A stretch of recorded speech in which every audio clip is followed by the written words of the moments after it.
Hello welcome. இன்றைக்கி எந்த படம் ரிவ்யூ பார்க்க போகிறேன்னா, ராம் டைரக்ஷனில் பறந்து போ. சிவாவுக்கு பையன் இருப்பாங்க அன்புன்ட்டு.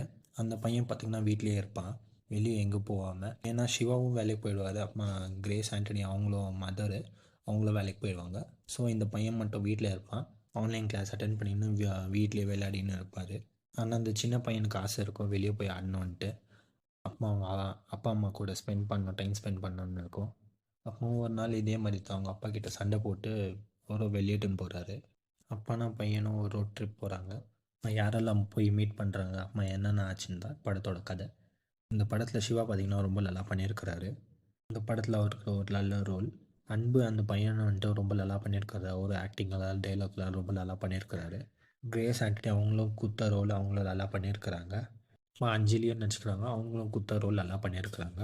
படத்தில் ஸ்டோரியெல்லாம் அவ்வளோ பெருசாக இல்லை, ஆனால் அப்பா பையனுக்கு பாண்டிங் ரொம்ப நல்லா காமிச்சிருக்காங்க. இந்த படத்தில் சில டேலாக்கெல்லாம் சிவாதும் அந்த பையன்தான் ரொம்ப நல்லா இருக்குது. சின்ன சின்ன காமெடியெல்லாம் அவ்வளோ நல்லா இருக்குது பார்க்கறதுக்கு. டெக்னிக்கல் வைஸ் பார்த்தீங்கன்னா சினிமாட்டோகிராஃபி ரொம்ப நல்லா பண்ணியிருக்கிறாங்க. அப்புறம் சாங்ஸ் பிஜிஎம் பார்த்தீங்கன்னா பிஜிஎம் வந்துட்டு ஓகே. நிறைய சாங்ஸ் இருக்குது இந்த படத்தில். நிறைய சாங்ஸ் இருக்கிறதுனால அடிக்கடிக்க வருது, ஸோ டிஸ்டர்ப் பண்ணுற மாதிரி இருக்குது. But okay. ஸ்க்ரீன் ப்ளே பார்த்தீங்கன்னா கொஞ்சம் ஸ்லோவாக போகிற மாதிரி இருக்கும். இமோஷ்னல் கனெக்ட்டும் ஓகே தான், அவ்வளோ ரொம்ப கனெக்டெல்லாம் இல்லை.